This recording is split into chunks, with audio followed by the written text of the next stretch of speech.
Hanep.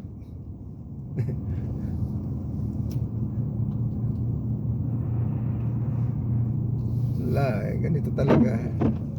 Magkapasyar.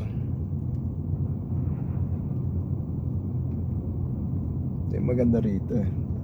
No kaya mo disyerto, the disyerto de Australia. No, the yellow, kaya mo yellow, may kataw eh.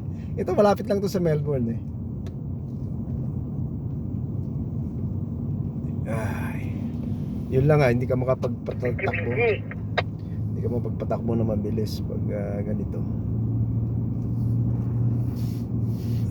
Tumatakbo lang kami ni June ng 40 kilometers per hour. Kaya problema nito, gigewang ka pag magpreno ka eh.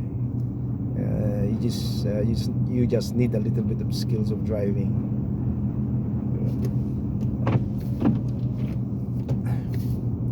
Hindi yung sa kanya, yan yung problema pag Mitsubishi. Hindi yan all time wheel drive na yung full time wheel drive.